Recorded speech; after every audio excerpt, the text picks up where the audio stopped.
Hi everyone, today we're going to be making some little pumpkin stones, and we're going to, I'm going to show you a couple of different techniques on how to do it.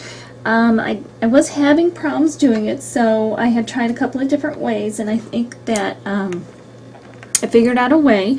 And I was originally going to use black construction paper to do this, but I don't know what is going on, but I can't find construction paper anywhere. I looked yesterday and I couldn't find it anywhere, so I'm going to be using, I still have this leftover scrapbooking paper in black, but it's a pretty thick stock, and that's where I was running into some of my trouble. This one I did, and I probably won't be showing you this technique because I'm going to show you a couple of other ones.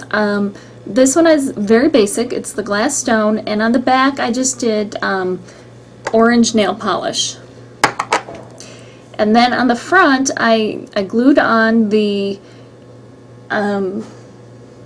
eyes and the mouth, and then I put a couple of coats of the clear top coat over it.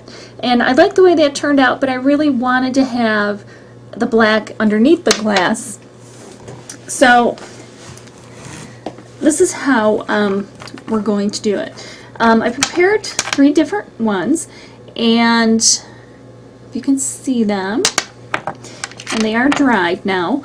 And I did one with just the nail polish and 2 with the Mod Podge, and I can't even tell which one is which anymore.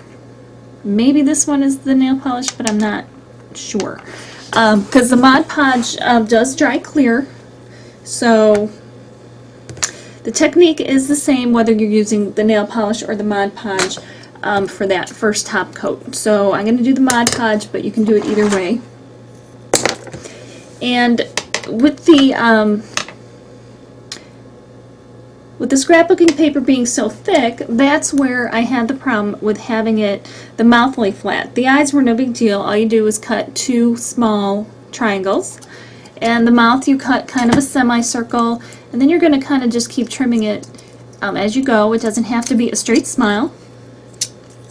And then cut like a tooth out here. I usually do one on the bottom and one on the top. So you end up with something like this. And if it's still too big, I'll just trim off the top, and maybe I want to make it more of a defined smile, so I'll trim off a little bit more here and there.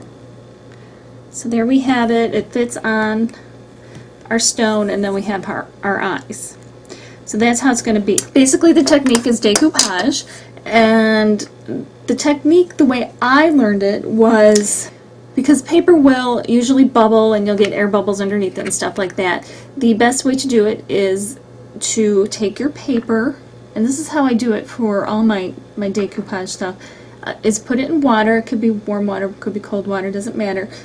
Get the paper in there and it will stretch, so that when you are putting the decoupage medium, which what we'll be using as a Mod Podge is, and any other decoupage medium will work fine, it won't have it stretch anymore, because when you put the decoupage medium on the paper, it causes it to stretch, and that's when you get a lot of the wrinkles. So this helps eliminate a lot of the wrinkles.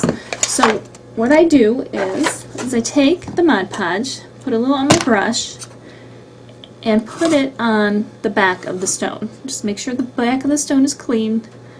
Put it on there. And then I take my damp pieces and I will put them on there. Now you can leave them like this and let them dry, or you can immediately put on a second coat. Now this paper is pretty thick, so it will move around a little bit when you're doing this, but you can reposition and everything, no problem. I like to get a coat on there, and then I'll let it dry, and then I put the second coat on there also. So that's how it is. Let it dry. When it's clear, you'll know it's dry. Put the second coat on just to make sure all the edges of the paper are sealed. So that brings us to these pieces that we have right now. Put this aside. The first one we're going to do is we're just going to take the nail polish, and it's kind of a shimmery orange nail polish that I have. And it's no different than what we were doing in the past when we did the stone pendants. You're just going to take the nail polish and paint right over all of the back. And this may take 2 to 3 coats. When you get the first coat on there, let it dry, and then come back and do a second coat. The second technique that we're going to do is virtually the same thing. And all we're going to do is just use some acrylic paint instead of nail polish. And we're just going to see, in the end we'll compare and see the difference of how they all turned out. And again, you probably will want to do 2 coats on this. Put it aside, let it dry, and then come back and do another coat. Now, the third technique is, I have some orange tissue paper left over from a previous pumpkin craft. So what I'm going to do is take parts of it, and I'm going to just crumple it up. And then I'm going to uncrumple it, and I'm going to rip little pieces of the tissue paper. You're going to take your paintbrush from before that you were decoupaging with, and again, go with the Mod Podge and put some on your pumpkin on the back. And take the pieces, and you can wrinkle them a little more, unwrinkle them, anything you want to do. And then, put a layer of the Mod Podge on there. A little more tissue paper, a little more Mod Podge.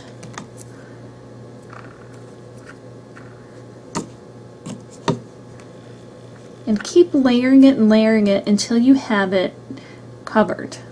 And you want the wrinkles and you want the overlapping. Okay, when you get it covered to the point you want, it's going to be very milky. You'll see the tissue paper back there. All of that will dry clear, so don't worry. So we'll let all of these dry. We'll put additional coats on if we need, and then we'll come back and check on the next step. Then I have one final one that I kind of thought of last minute, and it kind of combines 2 of the different mediums. Got the tissue paper, the wrinkled tissue paper. I'm going to cut it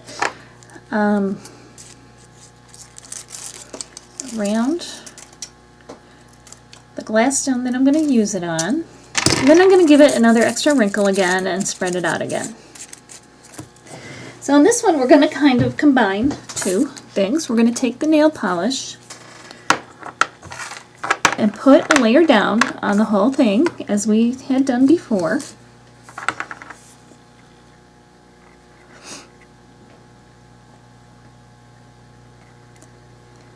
And now you have the choice, once you get it all covered, whoops. Now you can take little pieces of the tissue papers you had done before, or you can take just the one wrinkled piece and put it on there and let it soak in. And this is completely an experiment. I have not tried this yet. To kind of give it a different look. Oops. Now you can put a little nail polish on the outside. Soak it in. And if you have the tissue paper cut a little bit smaller than, because I have a little bit of overlap there that I might trim off a little bit, it might be a little bit better. But a little bit down the sides certainly doesn't hurt anything either. All I'm doing is kind of tapping it down on the edges so they're not sticking straight out. So I'll let it dry, and then I'll trim off that little piece before I finish it. Okay, we're back. It's the moment of truth, and we're back to look at the pumpkin. I'm going to zoom in for these. The pumpkin stones. This is the one that I had before, where I did the paper on the outside.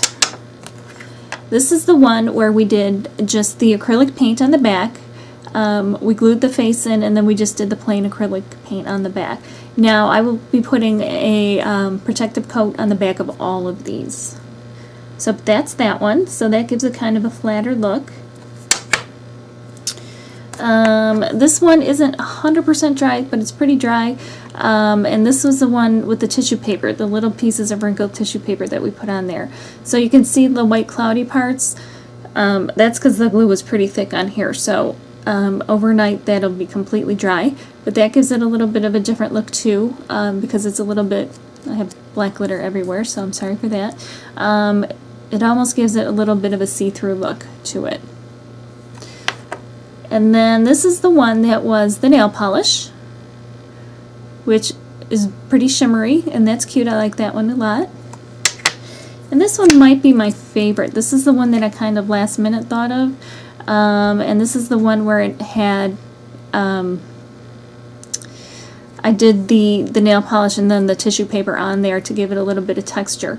So I don't know if you can tell the texture in there where it was the crinkled paper on top of the nail polish. You're probably wondering, what do you do with these now that you have them? Well, you could take a bail and glue it on there, and then you can have a pendant. It'd be fun to kind of give as gifts to your friends, maybe. But what I think I'm going to do is I'm going to have them kind of scattered on my table for decorations for Halloween. You can do a lot of stuff with this. You can attach them to maybe napkin rings as a decoration, so you'd have pumpkin napkin rings. I hope you like it. Hope you give it a try. Remember to rate, comment, and subscribe. And thank you for watching. We'll see you next time. Happy crafting!